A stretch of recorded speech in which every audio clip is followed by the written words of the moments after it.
What's up, YouTubers? Today we're going to talk about the CRKT Lucas Burnley-designed Tuna. This particular one is a BladeHQ exclusive, which definitely adds some upgrades to materials and some of the craftsmanship, though not all of it, to the original one, which was a $44 edition. This particular one is $149, $150, so a little bit higher. Some of the upgrades that it does have on it is we go from an 8CR13 MOV blade to an S35VN. That's a great thing. We also go to around the pivot, we go from Teflon washers to bearings. I haven't yet cracked this open, but I assume that they're ceramic. They could be steel. Not entirely sure on that. And then, of course, the scale goes from the green G10 to this green linen micarta. So we definitely have some upgrade there, and really, it's most of this cost is built in around that blade for the most part. So let's go ahead and jump right into this. I weighed this particular knife in at 3.6 ounces, and even though on their website they have 3.3 ounces, it's definitely a 3.6 ounce one. I checked my scale, and it's really good. This thing has a lot of fidget factor.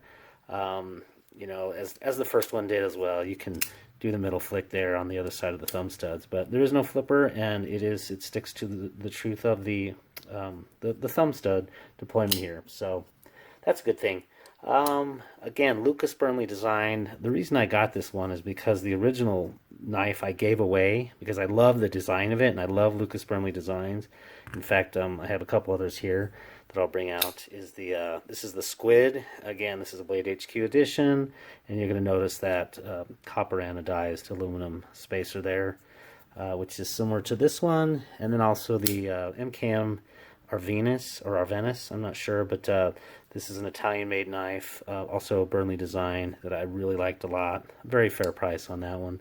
That's about, I got that like for $120 or so. So really, you know, I guess the first question is why get this versus the other? The other one is $45. This one is $150. So for me, it was really about that blade steel, and I love the design, the fit and finish. As they had it, they just had some crummy materials. And actually it had a black wash blade on this one, and we'll talk about that in a sec. But I really enjoyed that. Just that the thing went dull literally after about 1 week's worth of use, and I didn't like it. Being a very stout edge, this is not like a super thin slicer. I was not a fan of having to sharpen that thing every week, so I literally gave that one away and then vowed, yeah, if I had a better one with better materials come out, I would absolutely get it. And that's really the why on this one. I really do love Lucas Burnley's designs.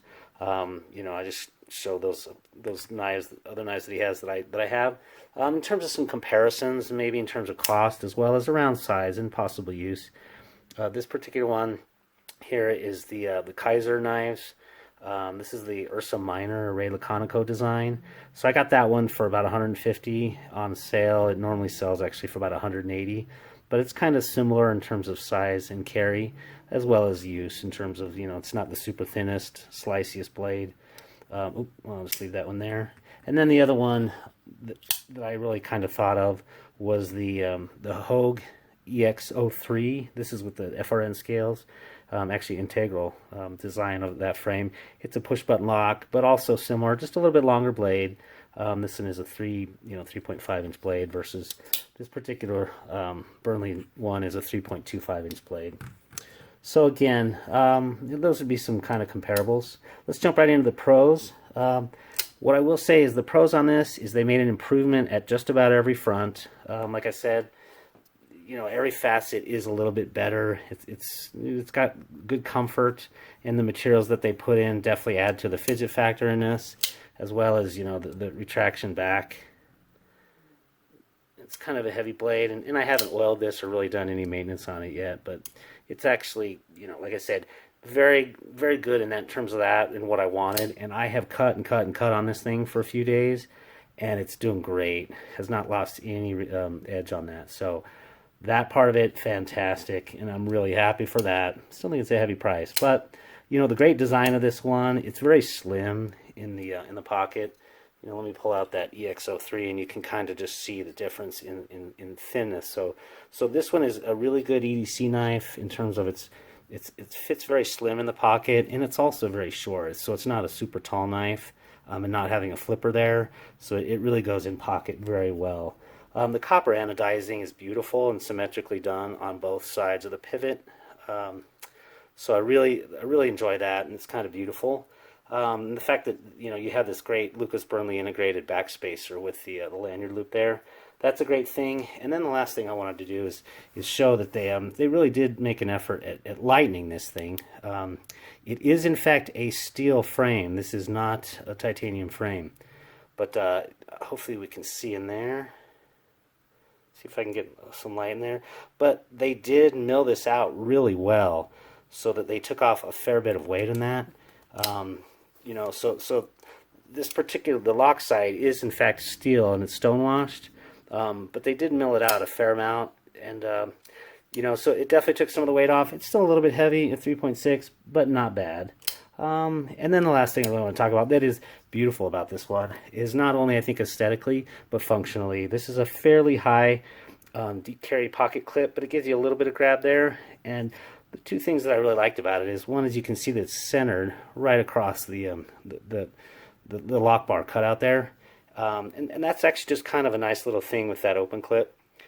Plus, they actually stonewashed this one to match the lock side of the face of this, so that's a really good thing. On the con side, they really could have thinned this blade stock a little bit. I think they had a great opportunity too with the S35 VN steel.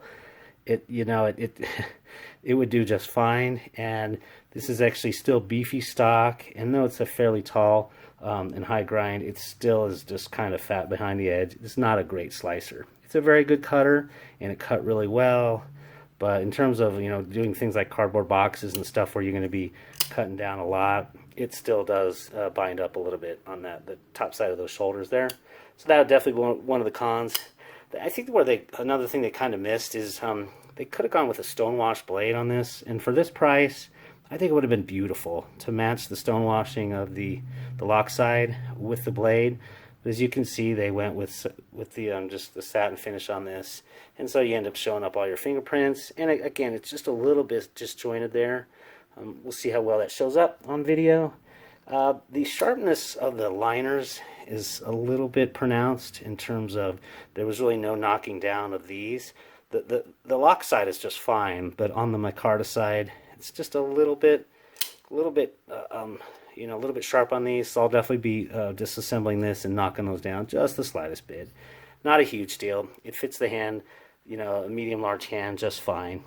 And then this is only a coast right hand tip-up carry, but it makes sense given the fact that you have the micarta side here and then your frame side. And then the last thing is that I will say is really a disappointment, and I'm just really unhappy with, is where the lock bar is cut out here. This thing is so sharp that when I first grabbed it, it just like digs in, almost like like a $40 knife I would expect. But this thing, and I have not yet done any work on that, but you can see how sharp that is. That just scrapes my fingernail right off, and it's not just up there. It is the entire length of this. So I'll definitely be taking that scale off and knocking that down a little bit with a ceramic rod. So that's really the biggest con for me, is the fit and finishing was, I think, a little sloppy and lazy there.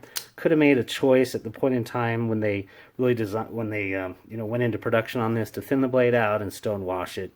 So those would be the cons. Overall, is this a great value? It's not a great value at $150. I think this is a $120 knife. I think about like the some other knives that I can get, like for this one I got for $159. This is the Hogue Ritter RSK MK1, where you have an amazingly contoured handle. You get 20 CV steel stonewash with the incredible Axis lock and made in the USA.